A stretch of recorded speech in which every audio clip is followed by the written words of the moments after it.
It's 2:17 a.m., a storage array fails inside a regional healthcare network.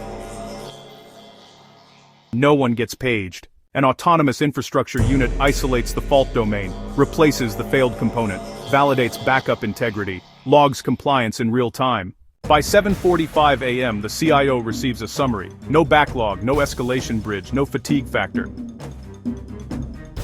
The incident was neutralized before anyone woke up.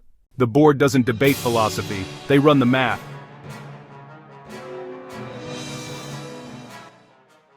And the math is uncomfortable. Autonomy isn't automation, it monitors, it decides, it executes within governed boundaries, continuously. Roles don't disappear overnight, they thin, through attrition, through optimization, through cost stabilization. By 2035, execution is robotic, governance is human, scale no longer depends on hiring cycles.